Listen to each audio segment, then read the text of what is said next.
Segundo libro de Samuel, el rey David. Segunda división, el reinado de David sobre todo Israel. Por la hermana Mónica Díaz. El rey David, estudios en el segundo libro de Samuel. Continuamos en la segunda división de Segunda de Samuel, que va de los capítulos 5 al 20.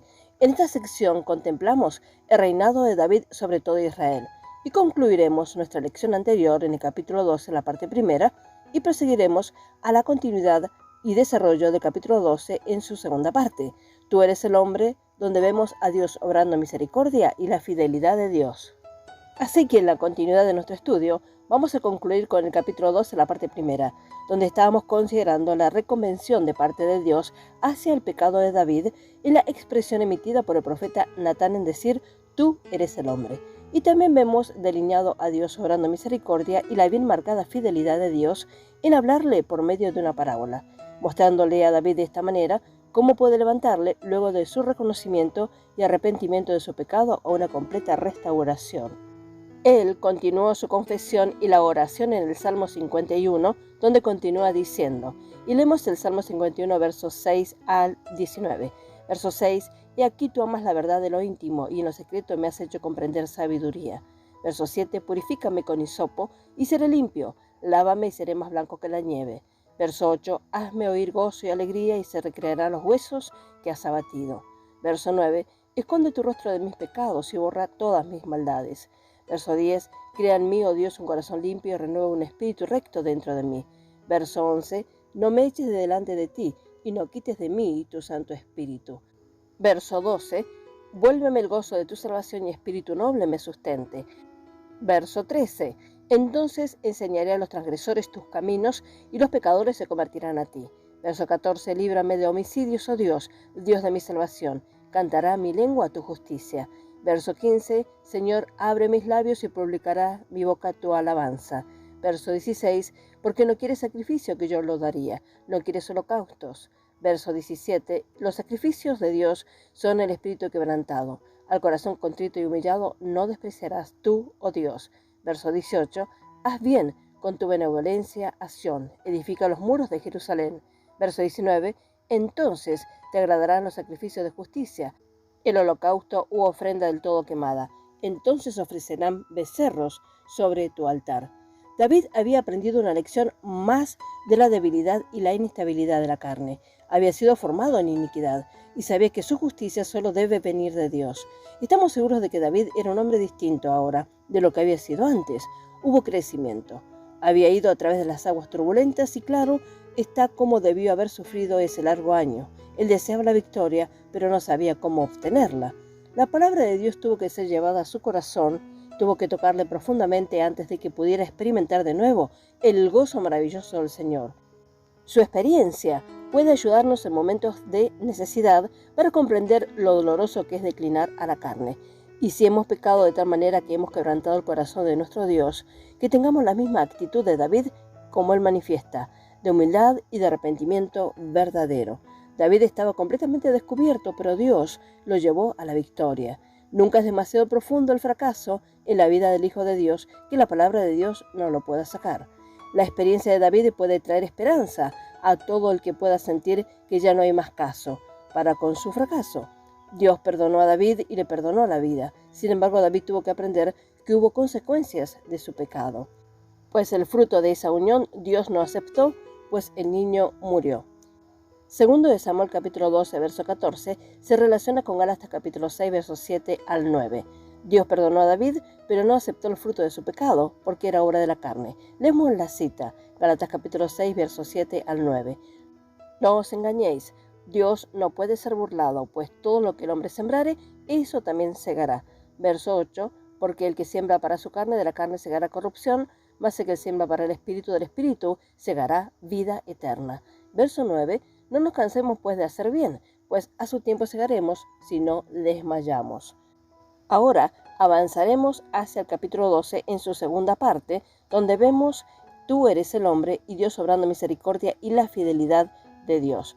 Así continuamos nuestra narrativa en 2 Samuel capítulo 12, Verso 15 al 18 y leemos: Y Natán se volvió a su casa, y Jehová hirió al niño que la mujer de Urías había dado a David, y enfermó gravemente. Verso 16: Entonces David rogó a Dios por el niño, y ayunó David y entró y pasó la noche acostado en tierra. Verso 17: Y se levantaron los ancianos de la casa y fueron a él para hacerlo levantar de la tierra, mas él no quiso, ni comió con ellos pan. Verso 18: Y al séptimo día murió el niño. Literalmente, David, consciente de la inmensa misericordia de Dios, rogó por la vida del niño durante 7 días. Sin embargo, había una verdad que él debía aprender, pues los principios de Dios nunca cambian. La paga del pecado es muerte. La carne contribuye para corrupción. El que siembra para su carne, de la carne segará corrupción. Nunca habrá algún fruto duradero que provenga de la carne. Dios no lo va a permitir.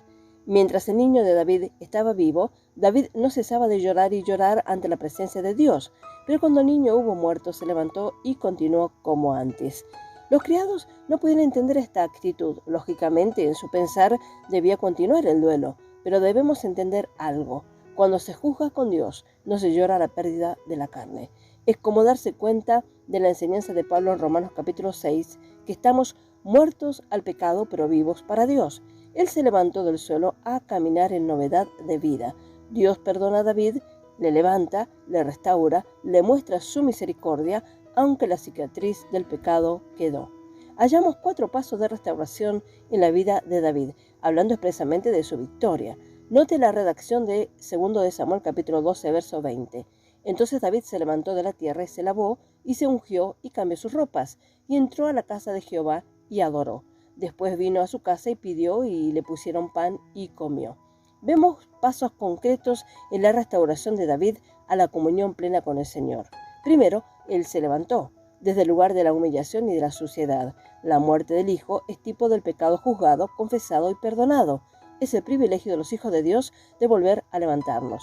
Segundo, luego se lavó y se ungió. En la presencia del Señor se lavó incluso mientras oraba, vemos en el Salmo 51. Esta es la acción de la palabra de Dios.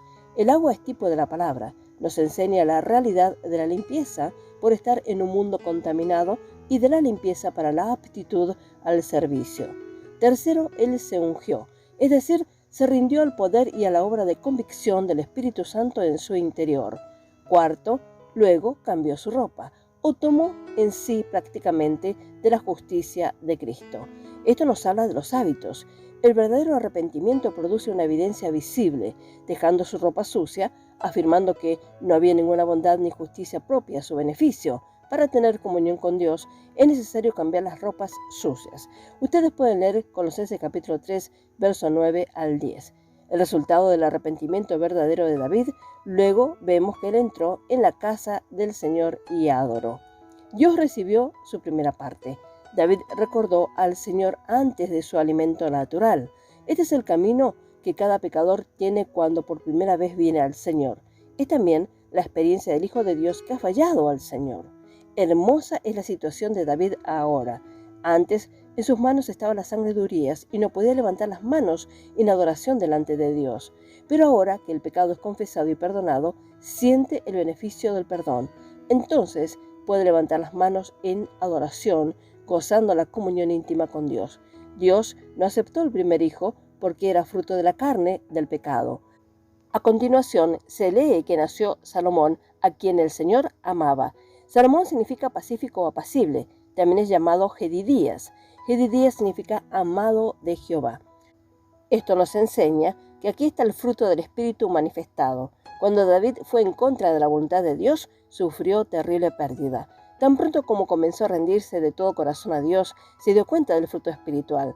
Salomón fue la elección de Dios para reinar en el trono de David a su muerte.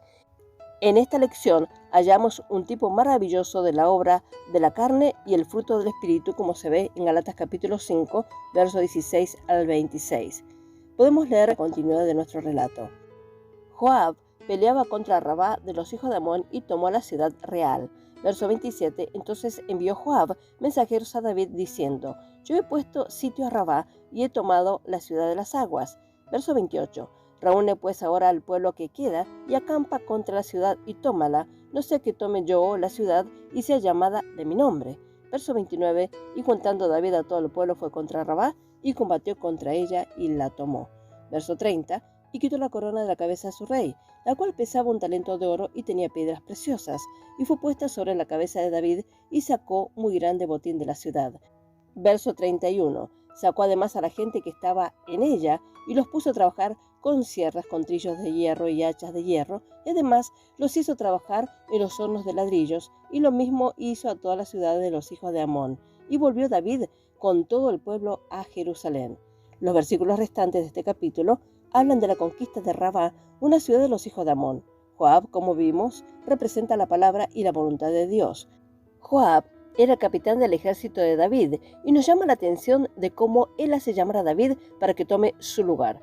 Y si prestamos atención a esta declaración, es como si este relato continuase después del capítulo 11, verso 1, que nos decía lo siguiente: Aconteció al año siguiente, en el tiempo que salen los reyes a la guerra, que David envió a Joab y con él a sus siervos y a todo Israel, y destruyeron a los amonitas y sitiaron a Rabá. Pero David se quedó en Jerusalén.